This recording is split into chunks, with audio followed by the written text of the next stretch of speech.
அனைவருக்கும் வணக்கம்.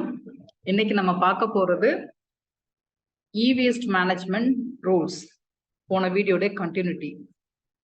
ஸோ ரீசெண்டா e-waste managementக்காக 2022 டிராஃப்ட் ஒன்று கவர்மெண்ட் ஆஃப் இந்தியா ரிலீஸ் பண்ணியிருக்காங்க environmental மினிஸ்ட்ரியில.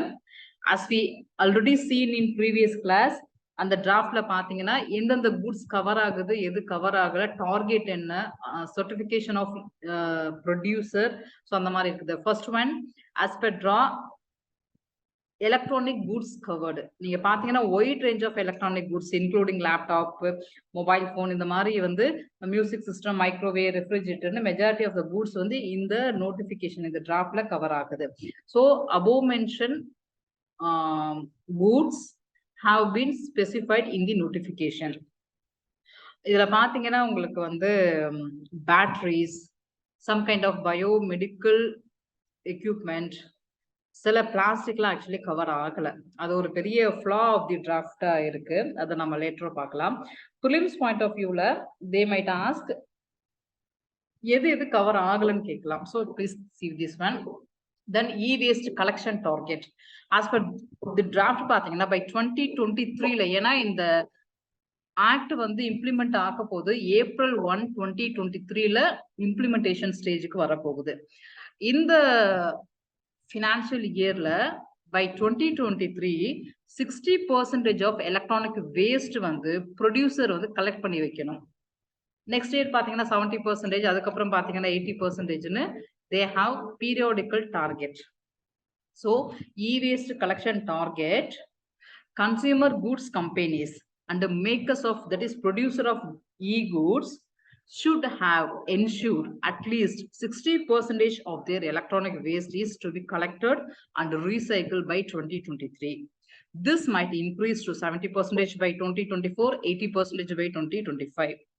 In this regard, so இந்த டார்கெட் அச்சீவ் பண்றதுக்கு ஆன்லைன் போர்ட்டல்ல கம்பெனி வந்து ரெஜிஸ்டர் பண்ணிட்டு அவங்களுடைய ஆனுவல் ப்ரொடக்ஷன் என்ன, எவ்வளவு collect பண்றாங்கிறது they have to mention. So companies have to register on online portal and specify their annual production and e-waste collection target. So இது ஒரு peculiarity in this draft. Then next step, in order to stringent the e-waste management mechanism, they have the provision of extended producer responsibility. So நீங்க பாத்தீங்கன்னா producer வந்து அந்த end product வரைக்கும் collect பண்ணி, dismantle பண்ணி, recycle பண்ற ஃபெசிலிட்டி வரைக்கும் பண்ணிருக்கணுங்கிறது ஒரு சிக்னிபிகண்டா சொல்றாங்க. ஸோ எக்ஸ்டெண்டட் ப்ரொடியூசர் ரெஸ்பான்சிபிலிட்டி என்னங்கிறதுனா, the rule bring into effect of system of trading in certificate. அதுக்கு முன்னாடி சிஸ்டம் ஆஃப் ட்ரேடிங் சர்டிஃபிகேட் முன்னாடி system of producing responsibility to the producer. So நீங்க மேனுஃபேக்சர் பார்த்தீங்கன்னா ஒரு மொபைல் ஃபோன் மேனுஃபேக்சர் பண்ற company, they have to collect their end product of e-waste, collect, dismantle, recycle the facility. இது செய்யறதுக்கு அவங்களுக்கு ஒரு certificate mechanism இருக்கு. இந்த சர்டிஃபிகேட் மெக்கானிசம்ல they have the responsibility எவ்வளவு குவாண்டிட்டி கலெக்ட் பண்ணணும், எவ்வளவு ரீசைக்கிள் பண்ணணும்னு இருக்கு. So responsibility certificate, it is the kind of certificate which certify the amount of e-waste collected, the amount of e-waste recycled in a particular year by a company or organization.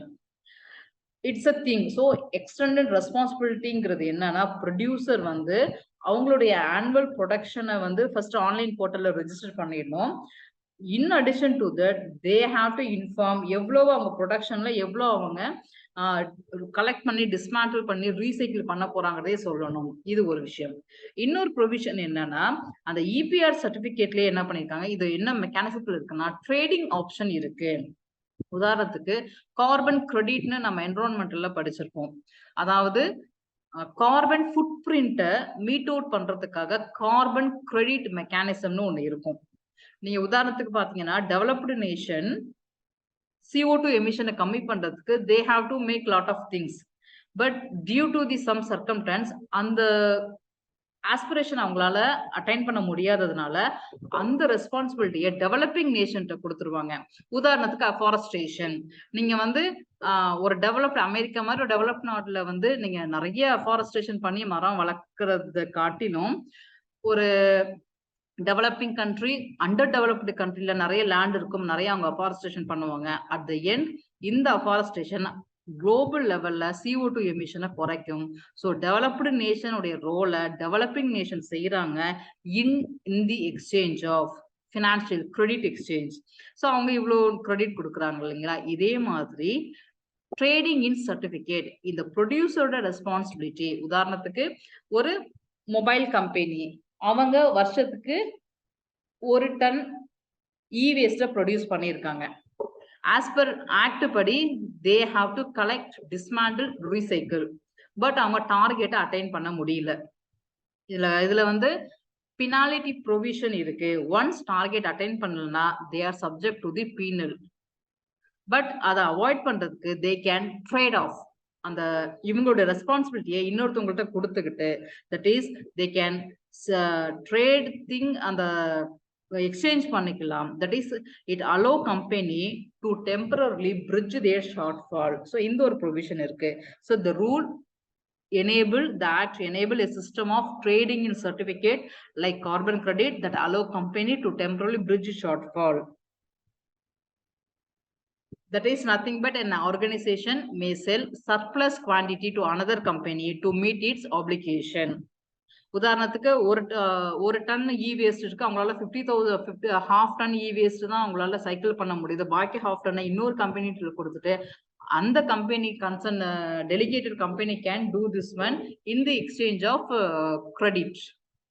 Then as I said earlier, company அந்த ரெஸ்பான்சிபிலிட்டியை attain பண்ண fail ஆயிட்டாங்கன்னா அவங்க வந்து பீனலுக்கு உட்படுவாங்க. That is they have to pay fine or environmental compensation if they don't meet their annual target. But the problem is அந்த எவ்வளோ பெனால்டி ப்ரொவிஷன், இந்த குவாண்டம் ஆஃப் ஃபைன் பத்தி இந்த ரூல் வந்து சைலண்டா இருக்கு. இது ஒரு மேஜர் இஷ்யூ. அந்த இம்ப்ளிமெண்டிங் அத்தாரிட்டி பாத்தீங்கன்னா steering committee of central pollution control board தான் ஓவரால் எக்ஸிகியூஷன் பார்த்துக்குவாங்க. ஸோ சிபிசிபிக்கு மேஜர் ரோல் இருக்கு. இந்த சிபிசிபி என்ன செய்வாங்கன்னா, apart from this overall execution, it taking care of coordination of EPR certificate transaction. Because ஒரு கம்பெனி ரெஜிஸ்டர் பண்றாங்க, அவங்க EPR எவ்வளோ ஃபுல்ஃபில் பண்ணிருக்காங்களா பாக்குறதாகட்டும், இல்ல ஒரு கம்பெனி டு இன்னொரு கம்பெனி EPR வந்து உங்களுக்கு சப்போஸ் எக்ஸ்டெண்ட் ஆயிருக்குன்னா அந்த விஷயத்தை கோஆர்டினேட் பண்றதுங்கிற மாதிரி overall perspective central pollution control board கிட்ட இருக்கு. And ensure that enterprises fulfil their target. Then state government responsible பார்த்தோம்னா, the major thing in e-waste management பாத்தீங்கன்னா health hazard of workers. நீங்க e-waste பாத்தீங்கன்னா இன்ஃபார்மல் செக்டார் தான் நிறைய நடந்துட்டு இருக்கு. ஒரு ஃபார்மல் இன்ஃப்ராஸ்ட்ரக்சர் ப்ரிமைசஸ்ல ஒரு ஸ்கில்டு ஒர்க்கர் ஒரு பாதுகாப்பான என்விரான்மெண்ட்ல e-waste டிஸ்மேண்டில் பண்ணி ரீசைக்கிள் பண்றது கிடையாது டெவலப்பிங் நேஷன்ல, எஸ்பெஷலி இந்தியால.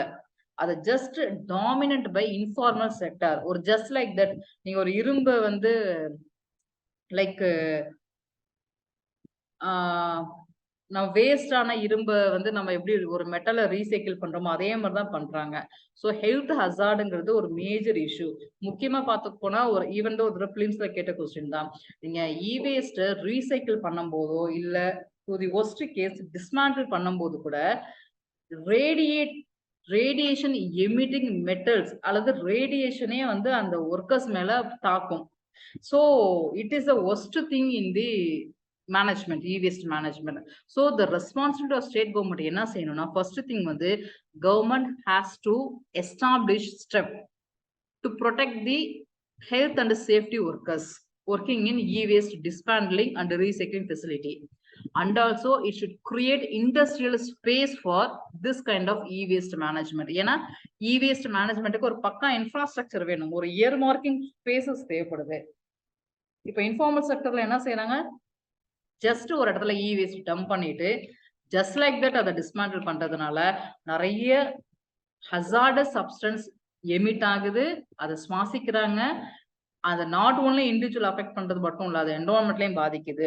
So the thing is this act or draft ensure responsibility of the concerned government for the management of e-waste. Then restricted the use of hazardous substance. As we said earlier, e-waste, electronic waste, mobile phone ஆகட்டும், laptop ஆகட்டும், இப்போ நான் phone ஒரு 5 இயர்ஸ்க்கு வாங்கின phone அதை நான் தூக்கி போட்டாச்சு. நம்ம கிட்டே அது போயிருக்கும். the end life of the phone பார்த்தீங்கன்னா அதுல யூஸ் பண்ண பேட்டரியில பார்த்தீங்கன்னா லித்தியம் இருக்கும், லெட் இருக்கும். ஸோ இதெல்லாம் உங்களுக்கு என்னன்னா ஹசார்டஸ் சப்ஸ்டன்ஸ். இப்போ இதை வந்து நீங்க ஃபர்தரா ப்ராசஸ் பண்றது ஒரு பெரிய challenging before management of e waste. இப்போ டிராஃப்டோ ஆக்டோ என்ன சொல்லுது, நீங்க ஹசார்டஸ் சப்ஸ்டன்ஸோட யூசேஜே நீங்க ரெஸ்ட்ரிக்ட் பண்ணிடுங்க. தட் இஸ், உதாரணத்துக்கு பாத்தீங்கன்னா ஓசோன் டெப்ளீஷனை கண்ட்ரோல் பண்றதுக்கு ஓசோன் டெப்ளீட்டிங் சப்ஸ்டன்ஸ், ஓசோன் அடுக்குல ஓட்டையை உருவாக்கக்கூடிய அந்த சப்ஸ்டன்ஸே நம்ம யூசேஜை குறைச்சிக்கிட்டோம். முன்னாடிலாம் ஏசி ரெஃப்ரிஜிரேட்டர்ல பாத்தீங்கன்னா ஃப்ரையான் கேஸ் ரொம்ப யூஸ் பண்ணியிருப்பாங்க. அந்த ஃப்ரையான் கேஸ் வந்து ரொம்ப ஈஸியா ஓலட்டைல் ஆயிடும்.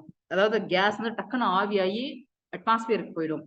அந்த கேஸ் என்ன பண்ணும், நேரா ஸ்ட்ராட்டோஸ்பியருக்கு போயிட்டு ஓசோன்ல ஓட்டப்படும். தென் ஒரு ஆஸ் பர் அந்த புரோட்டோகால் வந்த பிறகு அந்த ஓசோன் டெப்ளீட்டிங் சப்ஸ்டன்ஸ் உடைய மேனுஃபேக்சரிங் நிறைய குறைய ஆரம்பிச்சிச்சு. அதுக்கு சப்ஸ்டியூட்டா நிறைய சப்ஸ்டன்ஸ் கொண்டு வர ஆரம்பிச்சிட்டோம். இன் திஸ் லைன் இதே மாதிரி எதெல்லாம் என்விரான்மெண்ட்டுக்கு ஹசார்டஸ் இருக்கோ, பாதிப்பை ஏற்படுத்துமோ, தீங்கை விளைவிக்குமோ, உதாரணத்துக்கு லெட் ஆகட்டும், மெர்குரி ஆகட்டும், கேட்மியம் ஆகட்டும், அந்த வகையான சப்ஸ்டன்ஸை எலக்ட்ரிக்கல் அண்ட் எலக்ட்ரானிக் எக்யூப்மெண்ட்ல யூஸ் பண்ணாம முடிஞ்ச வரைக்கும் யூஸ் பண்றதை குறைக்கணும். இல்லாட்டி அதுக்கு பதிலா வேற சப்ஸ்டன்ஸோட யூசேஜை இன்க்ரீஸ் பண்ணணும் அப்படிங்கிறது தான் ஆக்ட் வந்து ரொம்ப கிளியரா சொல்லுது. Restricted the usage of hazardous substance such as lead, mercury, cadmium in manufacturing electrical electronic equipment which have adverse impact on human health and the environment. And also in addition to that, இந்த act ரொம்ப சவுண்டா மேனுஃபேக்சருக்கு ரோலை demarcate பண்ணியிருக்காங்க. முன்னாடி சொன்ன மாதிரி manufacturer online போர்ட்டல்ல ரெஜிஸ்டர் பண்ணணும், ஆனுவல் டார்கெட் அவங்க டாக்குமெண்ட் பண்ணணும். தென் பீரியாடிக்கலா அந்த targeted electronic electrical equipment that is e waste collect பண்ணி டிஸ்மேண்டில் பண்ணி ரீசைக்கிள் பண்ற வரைக்கும் அவங்களுக்கு ஃபுல் ஸ்டேஜ் இருக்கு. So to be very precious, manufacturers make the end product recyclable. அவங்கள்ட்ட ஒரு ரெஸ்பான்சிபிலிட்டி கொடுத்தாச்சு. A component made by different manufacturer be compatible with each other. This point is vital with respect to manufacturer. For example, ஒரு phone இருக்கு. இந்த போன்ல வந்து ஒரே ஒரு ப்ராடக்ட் வச்சு அந்த போன் வச்சாங்க தயாரிச்சாங்கன்னா கிடையாது. அதுக்குள்ளார என் நம்பர் ஆஃப் திங்ஸ், பேட்டரி தனி, ஸ்கிரீன் தனி, இந்த பேட்டரிக்குள்ளார யூஸ் பண்ற லைக் மெட்டல்ஸோ நான் மெட்டல்ஸோ வேற. So the thing is there is collective responsibility among manufacturers because different manufacturers produce an end product. For example, நீங்க அக்ரி பிரைமரி செக்டரை எடுத்துக்கிட்டோம்னா ஃபார்மர் உங்களுக்கு எண்ட் ப்ராடக்ட் ரைஸோ கிரெயின்ஸோ ப்ரொடியூஸ் பண்றாங்க. இதே செகண்டரி செக்டர் இண்டஸ்ட்ரி எடுத்துக்கிட்டீங்கன்னா, ஒரு ஹோட்டல்ல சாப்பிட்ற இட்லி ஆகுனா அதோட எண்ட் ப்ராடக்ட செகண்டரி இண்டஸ்ட்ரியோட எண்ட் ப்ராடக்ட ஒருத்தவங்க தயாரிச்சிருக்க மாட்டாங்க. ஃபார்மர் வந்து ரைஸ் விளைவிச்சிருப்பாங்க, அந்த ரைஸ் இன்டர்ன் மாவா இருக்கும், then it's become idli. So the thing is number of manufacturer increase ஆகுறாங்க. இதே நீங்க டெர்ஷரி செக்டருக்கு வந்தீங்கன்னா இன்னும் இந்த செயின் இன்க்ரீஸ் ஆகிட்டே இருக்கும். So the thing is when we go from primary, secondary, tertiary, tertiary sectors, the number of manufacturers will value added. So this act clearly demarcated that different kind of manufacturers should be coordinate and cooperate with each other regarding the recyclable of end product. So அவங்க என்ன அந்த goods they have to recycle பண்ணணும்னு சொல்லியிருக்காங்க. So it's a some of the provision of this draft. So ஒன்று நமக்கு டைரக்டா அந்த ப்ரொவிஷனை பத்தி கேட்கலாம் ப்ரிலிம்ஸ்ல. இதே மெயின்ஸ் பெர்ஸ்பெக்டிவ்ல இந்த ப்ரொவிஷன் இப்போ இந்த டிராஃப்ட் இருக்கு. இந்த டிராஃப்டோடைய issues, I mean is there any problem இந்த டிராஃப்ட்னு பார்த்தோம்னா, ஆப்வியஸ்லி வி கேன் சே பெனால்ட்டின்னு சொல்லியாச்சு, பட் எவ்வளோ பெனால்ட்டின்னு சொல்லலை. எலக்ட்ரானிக் குட்ஸ் என்ன கவர் ஆகுதுன்னு சொல்லியிருக்காங்க. அட் த சேம் டைம் கவரேஜே ஆகாத இ குட்ஸ் எல்லாம் இருக்கு. ஸோ அதோட ஃபேட், அதனால வரக்கூடிய பாதிப்புக்கு ஒரு பெரிய கொஸ்டின் மார்க் இருக்கு. தென் ஈவன் தோ கலெக்ஷன் டார்கெட் எல்லாம் சொன்னா கூட ரெகுலேட்டரி மெக்கானிசம் ரெஸ்பான்சிபிலிட்டி அவங்க ஃபிக்ஸே பண்ணல. ஸோ இந்த மாதிரி சின்ன சின்ன லூப் ஹோல்ஸ் இந்த டிராஃப்ட்ல இருக்கு, இந்த ஆக்ட்ல இருக்கு. ஆக்சுவலி ஏப்ரல் 2023 இது இம்ப்ளிமெண்ட் பண்ண போறாங்க.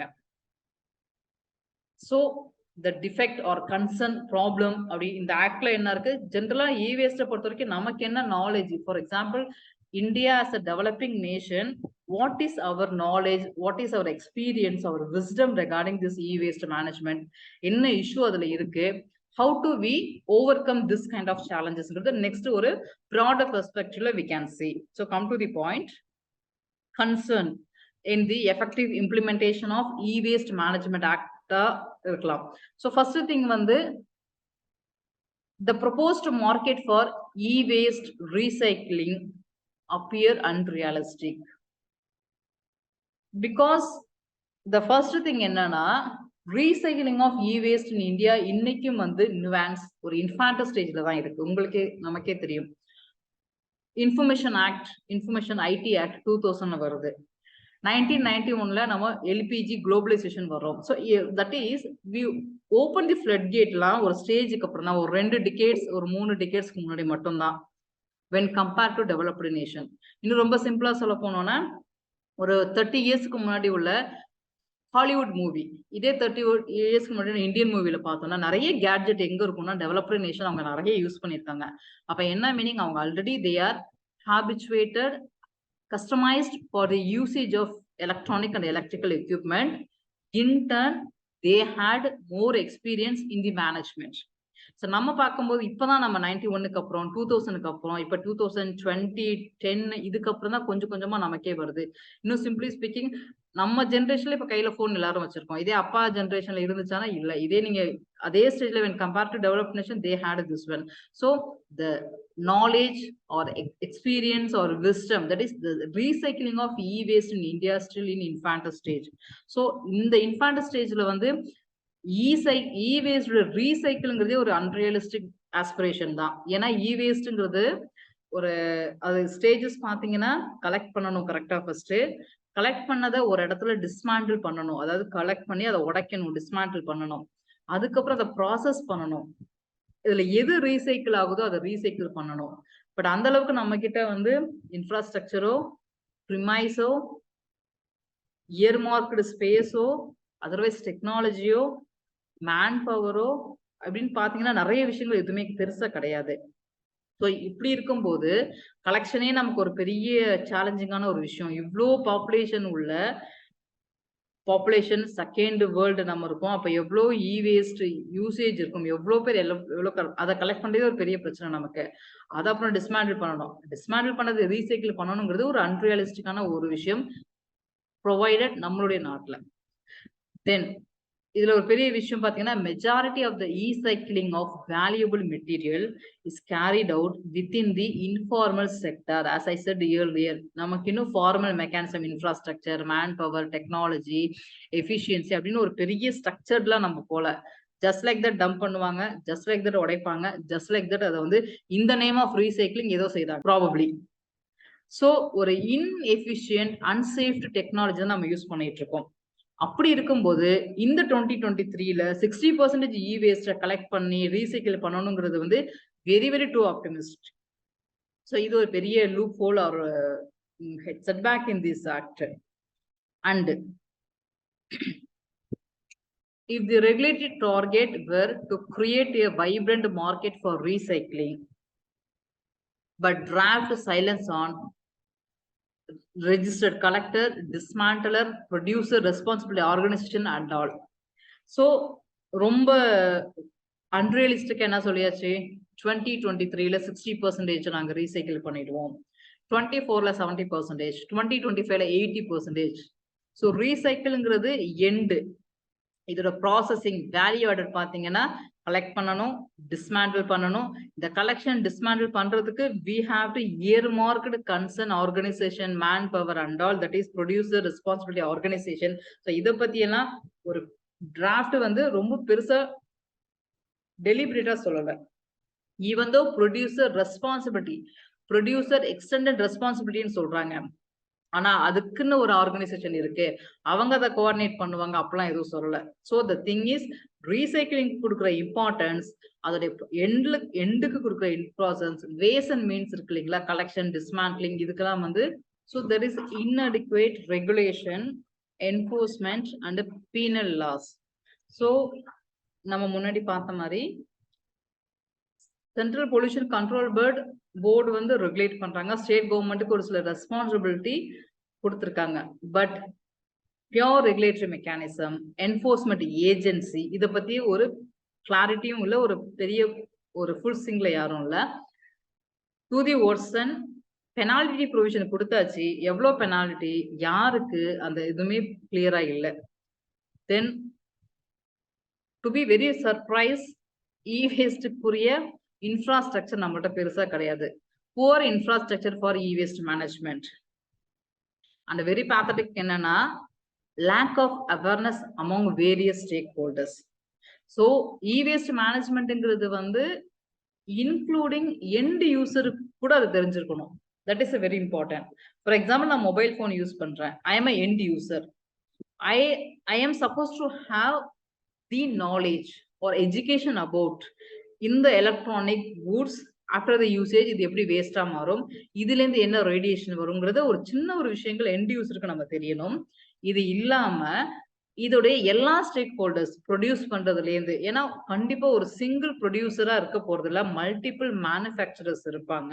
ஸோ இந்த கலெக்டிவ் ரெஸ்பான்சிபிலிட்டி இதெல்லாம் வந்து இவங்க எல்லாருக்குமே ஒரு கிளாரிட்டி வேணும். பட் இன்னைக்குமே வந்து இன்னைக்கும் பார்த்தோம்னா நமக்கு ஸ்டேக் ஹோல்டர்ஸ்ல ஒரு பெரிய அவேர்னஸ் கிடையாது. நிறைய ஸ்டேக் ஹோல்டர்ஸ் தனித்தனியா பிரிஞ்சு இருக்கிறாங்க, especially with respect to e-waste management. And as we already know that இந்த e-waste management இன்னைக்கு informal sectorல தான் dominate ஆயிட்டு இருக்கு. அப்போ environmentally unsustainable mechanism தான் இருக்கு. So currently recycling practices environmentally unsustainable. So கிட்டத்தட்ட இது என்னன்னா இது ஒரு environmental emissionக்கு emit தான் பண்ணுது actually speaking. கிட்டத்தட்ட ஒரு green washing மாதிரி. So நம்ம அடுத்த டாபிக் green washing தான் பார்க்க போறோம்.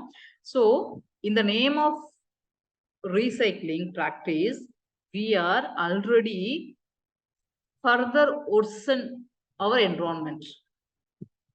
Then no tracking and mismanagement of end of life product. So இப்போ e-waste பேசுறோம், பயோ ரிலேட்டட் e-wasteமே இருக்கும். ஸோ இதை பத்தியோ இல்லை எண்ட் ப்ராடக்ட்டை பத்தியோ ஒரு பெரிய கிளாரிட்டி இல்லை, ட்ராக்கிங் மெக்கானிசம் இல்லை. ஸோ இதெல்லாம் வந்து it further cumbersome the process or procedure of e-waste management. So it is a thing we are facing. So that's what telling experience from developed nation என்ன சொல்லிருக்காங்கன்னா, actually e-waste management பொறுத்த வரைக்கும் ரீசைக்கிளிங்கிறது ரொம்ப கம்பர்சமான ஒரு விஷயம். when compared to collection, dismantling ரொம்ப easy. நமக்கே common man நாலேஜ்ல நம்ம சொல்லலாம், நிறைய மொபைல் போன் இ-வேஸ்டா இருக்கு. ஸோ இப்போ இதை இ-வேஸ்ட் மேனேஜ் பண்ணணும். அந்த மொபைல் ஃபோனை கலெக்ட் பண்ணுறது ஓரளவு கலெக்ட் பண்ணிடலாம், ஈவன் தோ அதுவும் கஷ்டம் தான். பிகாஸ் நான் முன்னாடி சொன்ன மாதிரி நம்ம அவ்வளோ பாப்புலேஷன்ல எவ்வளோ பேர் யூஸ் பண்ணுற எலக்ட்ரானிக் எக்யூப்மெண்ட் நம்ம கலெக்ட் பண்ணுறதுங்கிறது ஒரு பெரிய சேலஞ்ச் நமக்கு. ஓகே, கலெக்ட் பண்ணியாச்சு, அதுக்கு ஒரு பெரிய நாலேஜோ ஒரு பெருசாக தேவையில்ல, அப்படியே கலெக்ட் பண்ணுறோம். டிஸ்மேண்டில், ஓகே, ஒரு இடத்துல டிஸ்மேண்டில் போட்டு உடச்சாச்சு, ஓகே ஃபைன். அதை அடுத்து ரீசைக்கிள் பண்ணுறதுங்கிறது மட்டும்தான் பெரிய சேலஞ்ச். டெக்னிக்கலி ஸ்கில் பர்சன் வேணும், அதுக்கான இன்ஃப்ரா வேணும். ஸோ இது ஒரு பெரிய மெக்கானிசம் இது. பட் நம்ம ரொம்ப டூ மச் ஆப்டிமிஸ்டிக்கா அந்த டிராஃப்ட்ல என்ன சொல்லிட்டோம், 60% 2023 ரீசைக்கிளே பண்ணிட்டோம்னு சொல்லியாச்சு. ஃபர்ஸ்ட் அட்டம்ப்ட்லயே நம்ம இன்டர்வியூ முடிச்சு நம்ம கண்டிப்பா சர்வீஸ் வாங்கலாம், இல்லைன்னு சொல்ல வரல. But any have somewhat too optimistic this one. So experience from European nations suggest recycling target likely more difficult for the regulator to monitor and enforce compared to collection target. And a proper recycling is important. Then இதே recycle அடுத்த ஒரு பெரிய question ஒன்று வரும். Recycle பண்ணும்போது நீங்க காம்பனண்ட்டை ப்ராடக்டை இண்டிவிஜுவலா பார்க்க போறோமா, அக்ரிகேட்டா பார்க்க போறோமா? ஏன்னா recycling involves technology, it involves cost, it involves manpower, நிறைய விஷயங்கள் இருக்கு. ஸோ இதை பத்தி வந்து அந்த ஆக்ட்ல that is the act silent over this kind of things. deciding whether recycling target apply to every component of e-waste or applies to aggregate waste of e-waste, because technological complexity, cost involvement would be vary by every component or aggregation. So இப்படி பார்க்கும்போது again ஒரு பெரிய question mark, how do we take forward this recycling ஒரு பெரிய கேள்வி ஒன்று வருது. Then steering committee, CPCB உடைய pollution control board steering committee overall பார்க்கறாங்கன்னு சொல்லியாச்சு. But இந்த steering committeeல there is a lack of representative from civil society organization, from academic people, from science people. There is a lack of representation for the, it's a cause of concern for overall, because steering committee should have various stakeholders in order to have effective implementation. But in reality, there is a lack of representation. So இது ஒரு issue இருக்கு. So the thing is, we can say, yes, today we have to fight over e-waste management, but at the same time, we have to be doubly careful, or we have careful deliberation with relevant stakeholders before to come this act into implementation. So that thing, then it's a main perspective, broader என்னென்ன பிரச்சனைகள்னு பார்த்திருக்கோம். And the thing is, prelims-க்கு தேவையான point பார்த்தோம்னா இந்த act வந்து 2023ல நடைமுறைக்கு வரப்போகுது. So it applies to every manufacturer, producer, dismantler, recycler, அதுல transfer, எல்லா கேட்டகரியிலுமே வந்துடுறாங்க. இந்த ரூல் எதுக்கு அப்ளை ஆகாதுன்னா, waste batteries, packaging plastic, micro enterprises, radioactive waste as not covered. ஓகேங்களா, இது நமக்கு தெரிஞ்சுக்கணும், எது எது கவர்ட் ஆகலங்கிறது we have to know. And ஒரு சின்ன ஒரு திங் என்னன்னா, ஒன்ஸ் ஏப்ரல் 2023க்கு அப்புறம் இந்த ஆக்ட் நடைமுறைக்கு வந்த பிறகு, ஃபார் எக்ஸாம்பிள் ஒரு நியூ எலக்ட்ரிக்கல் எலக்ட்ரானிக் எக்யூப்மெண்ட்டை இம்போர்ட் பண்றோம், மார்க்கெட்டுக்கு கொண்டு வரோம். அந்த எக்யூப்மெண்ட் வந்து இந்த ஆக்டோட கம்பைல்ஸ் ஆகல அப்படின்னா, that is manufacturer have to withdraw all supply from the மார்க்கெட்டுங்கிறது ஒரு சின்ன ஒரு ஒரு ஹிக்கப் இந்த ஆக்ட்னு மேனுஃபேக்சர் பெர்ஸ்பெக்டிவ்ல யோசிக்கிறாங்க. So it's a broad thing about current affairs. So goods coverage in the act, that is draft, collection target, extended producer responsibility, their certification, penalty provision, implementing authority, responsibility authority, and restrict the use of hazardous substance, role of manufacturers, problems in this management pathona, again our core infrastructure, we are infant stage, and regulation enforcement பத்தி ஒரு inadequate இருக்கிறது, awareness, environment insustainability, mismanagement, and like ambiguity over recycling target, lack of representation from steering committee. So இதெல்லாம் வந்து ஒரு பெரிய இஷ்யூஸா இருக்கு. So இதோட current portion over. So conventionally speaking, what is e waste, என்ன பிரச்சனை இ வேஸ்ட் நம்ம ஃபேஸ் பண்றோம்னு ஜஸ்ட் ஒரு bird view. So e-waste is nothing but electrical, electronic equipment, whole or in part. It's important. So ஒரு mobile phone வந்து நீங்க அது mobile ஃபோன்ல வந்து அது ஃபுல்லா e-waste இருக்கணும் அவசியம் இல்லை, பார்ட்டா கூட இருக்கலாம். மொபைல் ஃபோன் ஃபுல் e-waste தான், மற்ற விஷயத்துக்கு சொல்ல வரேன். In part discarded as waste, that is rejected from manufacturing, refurbishment and repair process. ஒண்ணுக்கு உதவாது, அதை ரீசைக்கிள் தான் பண்ணணுங்கிற அளவுக்கு வர்றது e-waste. ஸோ இந்தியா பொறுத்த வரைக்கும் India emerges third largest e-waste producer after China, US. So இதெல்லாம் சின்ன சின்ன பாயிண்ட் நமக்கு ஃபேக்ட் ஒருவேளை பிலிம்ஸ்ல கேட்கலாம். ஸோ பாத்தீங்கன்னா 4 மில்லியன் டன் e-waste நம்ம ப்ரொடியூஸ் பண்றோம். 2050ல பாத்தீங்கன்னா அது 40 fold இன்னும் இன்க்ரீஸ் ஆக வாய்ப்பு இருக்கு. இதுல e-wasteலே பாத்தீங்கன்னா நம்ம மொபைல் போன், எலக்ட்ரானிக் வரும்போது கம்ப்யூட்டர் டிவைஸ் தான் major e-waste production. That is computer device account for 70% annual e-waste production. அதுக்கப்புறம் டெலிகாம் செக்டார், இந்த sim card, dongle, medical equipment, நம்ம இன்சுலின்ல இருந்து போடுற எவ்ரிதிங், அண்ட் எலக்ட்ரிக் எக்யூப்மெண்ட். இதுல வெரி அன்பார்ச்சுனேட்லி 1.5% e-waste மட்டும் தான் ரீசைக்கிள் பண்ணப்படுது ப்ரொஃபஷனலா ஃபார்மல் செக்டார் மூலியமா. That is only 1.5% of e-waste generated in India recycled through institutional mechanism, institutional process. Rest of the majority பாத்தீங்கன்னா informal collect பண்ணி dismantle பண்ணி சும்மா விட்டுறாங்க. So then which state has potentiality to undertake this kind of e-waste management? பாத்தீங்கன்னா UP, Uttarakhand, Tamil Nadu, Haryana are among the state that have a bigger capacity to dismantle and recycle e-waste. So global state பாத்தோம்னா according to UN in 2021 each person produce average ஒரு 8 kilo e-waste நம்ம ரெகுலரா produce பண்ணிட்டு இருக்கோம். So இதில் பார்த்தீங்கன்னா நிறைய hazardous சப்ஸ்டன்ஸ்லாம் நிறைய இருக்கும். தட்ஸ் வை எனக்கு ஆக்ட்லேயே கிளியராக சொல்லியிருப்பாங்க ரெஸ்ட்ரிக்டட் யூசேஜ் ஆஃப் ஹசார்டஸ் சப்ஸ்டன்ஸ்னே சொல்லியிருப்பாங்க. ஸோ யுஎன்ஏபி கூட 2015 ரிப்போர்ட் கொடுத்துருக்காங்க 60 to 90% of world e waste வந்து இல்லீகலாக டம்ப் ஆகுது. எக்ஸ்பெஷலி டெவலப்டு நேஷன்ல உருவாகிற இ வேஸ்ட் பார்த்தீங்கன்னா டெவலப்பிங் அண்டர் டெவலப்டு நேஷன்ல ஜஸ்ட் லைக் தட் டம்ப் பண்ணிட்டு அதை மக்கள்கிட்ட ஜஸ்ட் லைக் தட் ஹெல்த் ஹசார்டை கிரியேட் பண்றாங்க. So just fact for your bird view.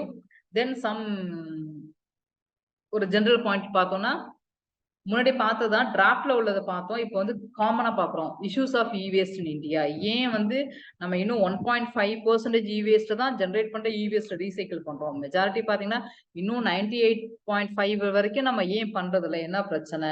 முன்னாடி டிராஃப்ட்ல பார்த்த குறைபாடுகள் தான் இப்ப கிட்டத்தட்ட வரும். First lack of infrastructure. உங்கள்கிட்ட கேட்டா நம்மளே சொல்லிட்டோம், இன்ஃப்ராஸ்ட்ரக்சர் இல்ல, மேன் பவர் இல்ல, அதுக்கான ஸ்கில் இல்ல, டெக்னாலஜி இல்ல, ப்ரொவிஷன் பெருசா இல்ல, ஸ்டேக் ஹோல்டர்ஸ் இன்வால்மெண்ட் இல்லைன்னு நிறைய சொல்றோம் பாத்தீங்களா. இன்னொன்னு இந்த வந்து மத்த வேஸ்ட் மேனேஜ்மெண்ட், இப்ப சாலிட் வேஸ்ட் மேனேஜ்மெண்ட் பண்றோம், லிக்விட் வேஸ்ட் மேனேஜ்மெண்ட் பண்றோம், அது வந்து பெருசா ஹெல்த் ஹசார்ட் பண்ணுமானா பண்ணாது. இ வேஸ்ட் மேனேஜ்மெண்ட்ங்கிறது it has potential to create health ஹசார்ட்னஸ். ஏன்னா அந்த ரேடியேஷன் எமிஷன். ஸோ இதெல்லாம் ஒரு பெரிய ப்ராப்ளம் நமக்கு. அதை தான் இப்ப பார்க்க போறோம். First lack of infrastructure. There is huge gap between present recycling and collection facility and quantum of e-waste generation. ஒரு 1 மில்லியன் டன் e-waste இந்த வருஷம் ஜெனரேட் பண்ணிட்டோம். கலெக்ட் பண்றதே ஒரு 0.5 மில்லியன் டன்னா இருக்கும். அந்த ரீசைக்கிள் பண்றது பார்த்தோம்னா 110 கூட கிடையாது. ஆஸ் பர் ரிப்போர்ட் படி பாத்தீங்கன்னா இட்ஸ் 1/100 தான் இருக்கு. ஸோ த திங் இஸ் நிறைய ஜெனரேட் பண்றோம் e-waste, பட் அதை ப்ராசஸ் பண்றதே நம்ம கிடையாது. பிகாஸ் நம்ம கிட்ட அதுக்கான அதை கலெக்ட் பண்றதுக்கான ஃபெசிலிட்டி இல்லை. கலெக்ட் பண்ணதை ஒரு ப்ரிமைசஸ்ல ஒரு ஏர்மார்க் இண்டஸ்ட்ரியல் ஸ்பேஸ்ல வைக்கிற இன்ஃப்ரா கூட நம்மகிட்ட இல்லை. Then issue of health hazards. ஏன்னா e waste contains thousands toxic material, whether lead, mercury, கேட்மியம்னு நிறைய டாக்ஸிக் சப்ஸ்டன்ஸ் வரும். இது வந்து கண்டமினேஷனை கிரியேட் பண்ணும். Ground water contamination, solid contamination. Sometimes நீங்க இ வேஸ்ட் நம்ம லைக் பர்ன் பண்ணும்போது ஏர் கண்டமினேஷன் பொல்யூட்டன் கூட ஏற்படும். ஸோ இதுல நம்ம எக்ஸ்போஷர் ஆகும்போது we might suffer from like of respiratory problem வரலாம், அண்ட் நியூரோலஜிக்கல் இம்பேலன்சஸ் ஏற்படலாம், சம்டைம்ஸ் சைக்கலாஜிக்கல் இஃபெக்ட் ஏற்படலாம். ஸோ இந்த ஒரு விஷயம் தான் உங்களுக்கு வந்து பெரிய பிரச்சனை. இன்னைக்கும் பாத்தீங்கன்னா to be very sad and surprise is அந்த ரீசைக்கிளர், இன்ஃபார்மல் செக்டார்ல உள்ள ரீசைக்கிளர் அந்த இ வேஸ்ட் டிஸ்மேண்டில் பண்றவங்க கண்டிப்பா புவர் பீப்புளா இருப்பாங்க. They might suffer from long term disease, neurological disease, kidney failure, liver problem, kind of டிசார்டர்லுக்கு அவங்க உள்ளாக்குறாங்க. So the thing is e waste contains over 1000 toxic material which contaminate soil and groundwater. So exposure to this can cause headache, irritability, nausea, vomiting and eye pain. So they may suffer from kind of disorder, liver, kidney, neurological. And இன்னொரு விஷயம் பெருசா இந்தியால பார்த்தோம்னா norms, inadequate norms. For example, the nodal body on excise and custom lacks a protocol, resources, expertise to differentiate between e-waste and second hand goods. So நம்ம கிட்ட அந்த ஒரு exact ப்ரோட்டோகால்ங்கிறது இல்லாம இருக்கு. அப்புறம் லேக் ஆஃப் அவேர்னஸ். நீங்க எல்லா ஸ்டேக் ஹோல்டர்ஸ் அவேர்னஸும் கம்மி, எண்ட் யூசருக்கே அவேர்னஸ் கம்மி. இப்ப நம்மளே ஒரு எண்ட் யூசர் அஸ் அ இப்போ வாட்ச் பண்ணிட்டு இருக்க ஒவ்வொரு ஆஸ்பிரண்ட்டுமே ஒரு end user of e waste in fact. So we have to know that இப்ப நிறைய ஒரு ஃபோன் இருந்தா மோர் தென் இனஃப். இப்ப நம்ம 2 ஃபோன் வைக்கிறோம். ஸோ அன்னெசரியா எலக்ட்ரானிக் வேஸ்ட் ஜென்ரேட் பண்றோம். ஸோ நமக்கே ஒரு எண்ட் யூசருக்கு ஒரு அவேர்னஸ் வேணும். அதுக்கப்புறம் வந்து ப்ரொடியூஸ் பண்றவங்களுக்கு, அதை ப்ராசஸ் பண்றவங்களுக்கு அடுத்த அவேர்னஸ் தேவைப்படுது. So consumer lack market information and prices for e-waste and various component. Apart from this, they have few financial incentive for disposing their e-waste. இப்பெல்லாம் பயோ வேஸ்ட் டிஸ்போசல் நம்மளே இப்ப எக்ஸ்பீரியன்ஸ் பண்றோம். வீடுகள்ல குப்பை கட்டுறோம். Just like that bio degradable, bio நான் degradable ரெண்டையும் சேர்த்து ஒன்னா கொட்டிட முடியுமா நம்ம இப்போ? கண்டிப்பா முடியாது. ஸோ செக்ரிகேட் பண்ணி இன்னைக்கு நம்ம we are disposing waste whether biodegradable bio நான். ஸோ அந்த அளவுக்கு நம்ம ஒரு சின்ன ஒரு நாலேஜ், ஒரு எஜுகேஷன் இருக்கு. சப்போஸ் செக்ரிகேட் பண்ணாட்டி பெனால்டி ப்ரொவிஷன் அட்ராக்ட் ஆகுது.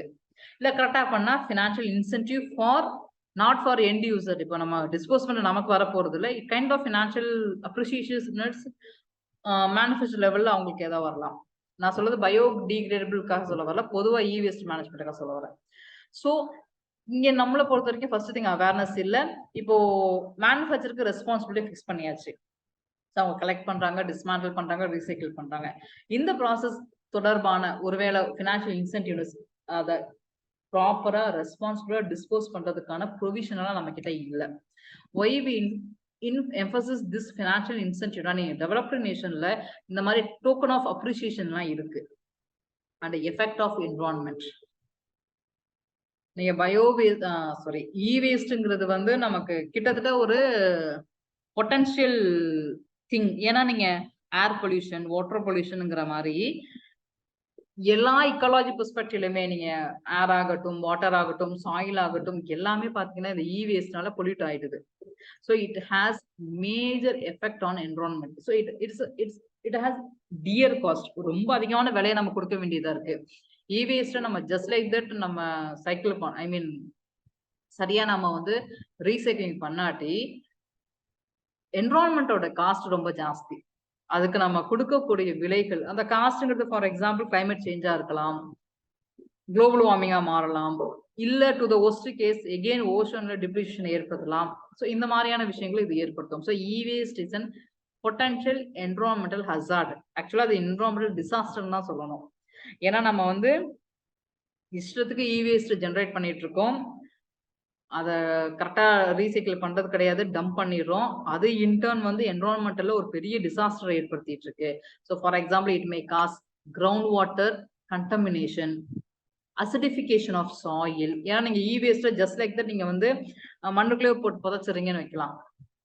அந்த உதாரணத்துக்கு ஒரு போன் இ வேஸ்ட், அந்த போன்ல பேட்டரியில ஆசிட் இருக்கும். ஏன்னா பேட்டரிங்கிறது வந்து உங்களுக்கு வந்து positive cation, anion, positive negative இருக்கும். ஸோ ஆசிட் பேஸ் எல்லாம் பாத்தீங்கன்னா இது சம்பந்தப்பட்டதான். So probably it's might create ஒரு H+ கிரியேட் பண்ணி உங்க சாயில வந்து அசிடிஃபிகேஷன் ஆக்கலாம். ஸோ சாயில்ல வந்து அசிடிஃபிகேஷன் அல்கலைன் பேலன்ஸ் இருந்தாதான் விளைச்சல் வரும். அமிலமும் காரமும் ஓரளவுக்கு இருக்கணும். நம்ம உடம்புல எப்படி உங்களுக்கு வந்து ஆசிட் அண்ட் அல்கலைன் பேஸ் கரெக்டா இருக்கணும், அந்த மாதிரி இருக்கணும். அசிடிஃபிகேஷன் ஆஃப் சாயில் ஆயிடுச்சுன்னா நமக்கு ப்ரொடக்டிவிட்டி இருக்காது, ஏர் பொல்யூஷன் ஏற்படலாம். ஏன்னா நீங்க பிளாஸ்டிக்கோ நீங்க இல்ல சில ரெமினண்ட்டை பர்ன் பண்ணும்போது ஆட்டோமேட்டிக்கா டைரக்டா அந்த டாக்ஸிக் எலமெண்ட் வந்து அட்மாஸ்பியருக்கே போயிடும். ஸோ இந்த மாதிரியான air pollution, water pollution, ground water contamination, soil pollution, இந்த மாதிரியான விஷயங்களை இ வேஸ்ட் ஏற்படுத்துது. And lack of private partnership. ஆக்சுவலா இ வேஸ்ட்ங்கிறது நமக்கே ரொம்ப புதுசு தான் இந்தியாவை பொறுத்த வரைக்கும். இங்க பாத்தீங்கன்னா பப்ளிக் பிரைவேட் பார்ட்னர்ஷிப்ங்கிற ஒரு விஷயம் இன்னும் பெருசா வரல. ஸோ அப்படி வரும்போது நமக்கு லைக் இன்வெஸ்ட்மெண்ட் கிடைக்கும், இன்னும் நல்லா இன்ஃப்ராஸ்ட்ரக்சர் கிடைக்கலாம், டெக்னாலஜி கிடைக்கலாம். So because transfer of technology, financial ஹேண்ட்ஃபோல்ட்னஸ் இதெல்லாம் அது மூலயமா கிடைக்கும். So but still we are awaiting for this one. So e-waste recycling is a relatively new business for us. So the potential lack of information on cost-effective recycling technology act as a market barrier. Again, it's a very valid thing. என்னன்னா நீங்க e-waste manage பண்றதுக்கு நம்ம ஏன் 1.5% தான் பண்றோம், பாக்கி 98.5% சும்மா தான் இருக்கிறோம்னா காஸ்ட் எஃபெக்டிவ்னஸும் ஒன் ஆஃப் த ரீசன். நீங்க வந்து ஒரு 10 ரூபாய்க்கு இ வேஸ்ட் ஜென்ரேட் பண்ணி இருக்கு, 10 ரூபாய் மதிப்பான e-waste இருக்கு. அதை நீங்க ப்ராசஸ் பண்றதுக்கு ஒரு 1000 ரூபாய் ஆகுது. யார் பண்ணுவாங்க? So அந்த காஸ்ட் எஃபெக்டிவ்னஸ்ங்கிறது so further we need research and development. நிறைய ரிசர்ச் பண்ணி ஒரு cost effective we have supposed to have some new mechanism. So இதெல்லாம் ஒரு இஷ்யூஸ். இந்த இஷ்யூங்கிறது இதுல வந்து எப்போதுமே இதெல்லாம் மைண்ட்ல வைங்க. இது இல்லாம நம்ம இன்னும் we can added more. For example வந்து இதுல இல்லாத பாயிண்ட் சொல்ல போனோம்னா நம்ம கிட்ட டெக்னாலஜி அடிக்குவேட் டெக்னாலஜி கிடையாது, ஸ்கில்டு மேன் பவர் கிடையாது. ஸோ இவேஸ்ட்ங்கிறது ஒரு சயின்ஸ். நீங்க பயோ வேஸ்ட் மேனேஜ் பண்றது வந்து நீங்க ஜஸ்ட் லைக் தட் டிஸ்போஸ் பண்ண முடியாது. It has a kind of protocol. நீங்க ஹாஸ்பிட்டல்லாம் போனீங்கன்னா போட்டிருப்பாங்க ரெட்டு ப்ரோட்டோகால்லாம் போட்டிருப்பாங்க இல்லைங்களா? ஸோ இந்த மாதிரி நமக்கு ஸ்கில்டு மேன் பவர் தேவைப்படுறாங்க. இதுக்கான டெக்னாலஜி நமக்கு தேவைப்படுது. ஸோ தென் வந்து என்ஃபோர்ஸ்மெண்ட் அங்க முன்னாடி பார்த்த மாதிரி தான் ஒரு கரெக்டான regulatory mechanism, single regulatory mechanism, enforcement agencies. So இந்த மாதிரியான ப்ரொவிஷன்ஸ் எல்லாம் நம்மகிட்ட இல்லாம இருக்கிறதுனாலதான் நம்ம பின்தங்கி இருக்கிறோம். ஸோ நமக்கு சப்போஸ் நீங்க ஒரு லைக் இன்னும் பாயிண்ட் நிறைய கொடுக்கணும்னு நினைச்சோம்னா டிராஃப்டோடைய ஹேண்டிகேப்னஸ் ஷார்ட் கமிங் பார்த்தோம் இல்லைங்களா? அந்த ஷார்ட் கமிங்ல உள்ள சில பாயிண்ட் கூட we can take. So this is the perspective of e-waste. So என்ன செய்யலாம், way forward, how to we handle this one ன்னு கேட்டோம்னா கொஞ்சம் ஃபாஸ்டா பார்க்க போனா முன்னாடி என்ன சொன்ன பிரச்சனையெல்லாம் நீங்க சொல்யூஷனை மாற்ற வேண்டியதுதான். ஃபார் எக்ஸாம்பிள் வந்து இது வந்து இ-வேஸ்ட் பொறுத்த வரைக்கும் நமக்கு ரொம்ப இன்ஃபார்மலா தான் இருந்துட்டு இருக்கு. So strict vigilance of unorganised sector. So unorganised sector இன்ஃபார்மலா இ-வேஸ்ட் மேனேஜ்மெண்ட் இருக்குது, நம்ம கரெக்டாக விஜிலன்ட் பண்ணணும். அதுக்கான சூப்பர்விஷன் மானிட்டரி கொண்டு வந்தாலே கிட்டத்தட்ட பிரச்சனை சால்வ் ஆயிடும். ஏன்னா முன்னாடி சொன்ன மாதிரி 1.5% மட்டும்தான் ப்ராப்பரா இன்ஸ்டிடியூஷனல் மெக்கானிசத்துல ப்ராசஸ் ஆகுது. பாக்கி எல்லாம் அன்ஆர்கனைஸ்ட். இந்த இன்ஃபார்மல் செக்டாரை ஒரு சூப்பர்விஷன் மானிட்டர் கொண்டு வந்துட்டாலே நம்ம ரீசைக்கிளுடைய சிஸ்டமேட்டிக் இன்ஸ்டிடியூஷனல் மெக்கானிசத்துல கொண்டு வந்துடலாம். அதுக்கு வந்து அர்பன் லோக்கல் பாடியில செப்பரேட் டிபார்ட்மெண்ட் கிரியேட் பண்ணணும். So government should rework on law for waste management and create a separate department to deal with e waste management. இன்னும் சொல்ல போனா இன் ஃபியூச்சர்ல இப்ப நம்ம வந்து இப்ப வீட்டுல ஒரு 3 டஸ்ட்பின் வைக்கிறோம், கிரீனு, பிங்க், ப்ளூன்னு. இப்ப 4வது டஸ்ட்பின் ஒருவேளை வரலாம் இ-வேஸ்ட் போடுறதுக்கு ஃபியூச்சர்ல. ஸோ இந்த மாதிரி நமக்கு we have to have more focus over this one. Then stringent monitoring, enforcement provision of e-waste rule. For example EPR கொடுக்கறது, ப்ரொடியூசருக்கு ரெஸ்பான்சிபிலிட்டி கொடுத்தாச்சு. ஸோ அதை வந்து நீங்க கரெக்டா கொண்டு வர்றது. ஸோ இந்த மாதிரியான மெக்கானிசம் கொண்டு வரலாம். தென் முன்னாடி சொன்ன மாதிரி financial incentiveness, that is token of இன்சென்டிவ்னஸ்லாம் நிறைய டெவலப்டு நேஷன்ல இருக்கு, அது நம்மள்ட்ட இல்லாம இருக்கு.